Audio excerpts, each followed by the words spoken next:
గీతం వర్సిటీ సంబంధించి current ఆపేస్తామని డిస్కము Telangana southern power డిస్కము కోర్టులో కేసు వేస్తే, కోర్టులో కేసు కూడా కాదు, ఆపేస్తామని చెప్తే వీళ్ళు కోర్టులకు వెళ్ళారు.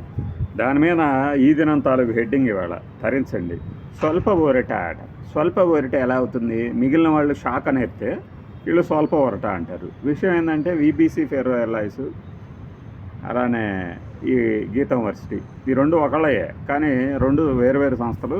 వాళ్ళున్న బకాయిలకు మాకు ఆపటం ఏంది అని వీళ్ళు వెళ్ళి గీతం వర్సిటీ వాళ్ళు వచ్చి, గీతం యూనివర్సిటీ వేరు, వర్సిటీ వేరు, అలానే బీబీసీ వేరు, కాబట్టి వాళ్ళ పవర్ బిల్లు మాకెందుకు ఆపేస్తారు ఎవరానే అనుకుంటూ కోర్టులో వాదించారు. బట్ హైకోర్టు ఏం చేసిందంటే, బాబు మీరు కట్టేసేయాలి, 54 కోట్లు డిపాజిట్ చేసేయాలి, మీరు బకాయిలు నాకు తెలిసి 108 కోట్ల బకాయిలు, దాని మీద వడ్డీ కలిపేసి 114 కోట్లు ఎంతో డిమాండ్ చేసింది తెలంగాణ డిస్కమ్, అంటే పవర్ డిస్ట్రిబ్యూట్ చేసే సంస్థ. అయితే వీళ్ళు ఏం చేశారు, అబ్బే మాకు సంబంధం లేదు గిమ్మందం లేదు అన్నా కూడా హైకోర్టు 54 కోట్లు వెంటనే డిపాజిట్ చేయాలని తీర్పు ఇచ్చింది.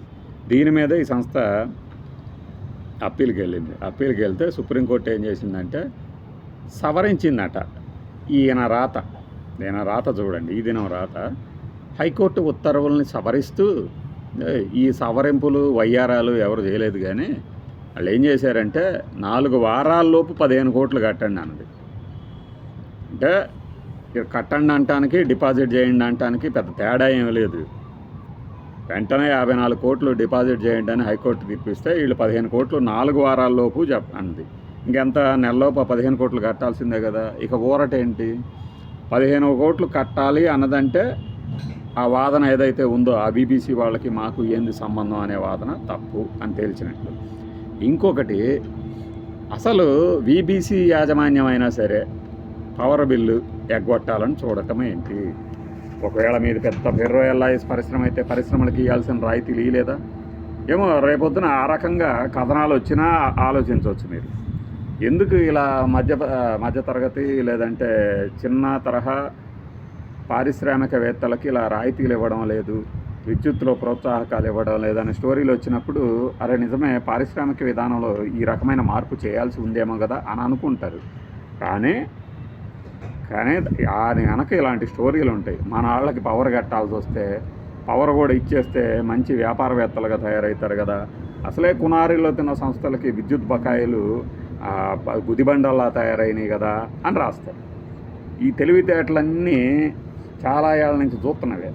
అయితే కోర్టుల్లో పటిష్టమైన వాదన అంటే బలగుద్ది వాదిష్టం కాదు, మంచి ఆధారాలు చూపించి, ఇదిగో అధ్యక్ష ఇక్కడ ఇంత లాభం ఉంది అయినా కూడా ఈ సంస్థ బకాయిలు కట్టడం అసలు లాభమా నష్టమా అనేది విద్యుత్ పంపిణీ సంస్థలు కానీ మరొక సర్వీస్ ఇచ్చే సంస్థలు కానీ చూడాల్సిన అవసరం లేదు. వాళ్ళకేం అవసరం, వాళ్ళు ఏమైనా అప్రైజర్లా?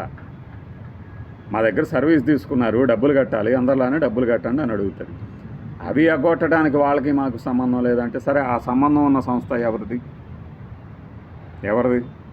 టెక్నికల్గా 2 వేరు సంస్థలు, దానికి ఎవరో ఇంకొకడు చైర్మన్ ఉండొచ్చు, ఇంకొకరు డైరెక్టర్లు ఉండొచ్చు, ఇంకొకళ్ళు ఉండొచ్చు. మరి ఆ సంస్థని భూమిలో నిలబెట్టాలా వద్దా? ఇలాంటి తరుణంలో ఇలాంటి కథనాలు వస్తూనే ఉంటాయి. స్వల్ప ఊరట. ఆ తర్వాత అసలు ఇవన్నీ నాకు తెలిసి కోర్టు బయట సెటిల్ అయిపోతాయి కూడా.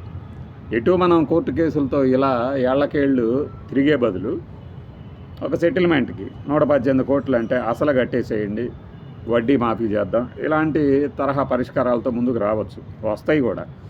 దానిని కూడా తర్వాత రోజుల్లో కావాలంటే కొంతమంది ఇది రాజకీయ కుట్ర, అసలు అలా ఎలా మాఫీ చేస్తారు ఇట్లాంటి కేసుల్ని, డబ్బు అంటే ఏది, ప్రజల డబ్బు కదా ఇది, దాన్ని మళ్ళీ ఫైల్ రీఓపెన్ చేయాల్సిందే అన్న అంటారు.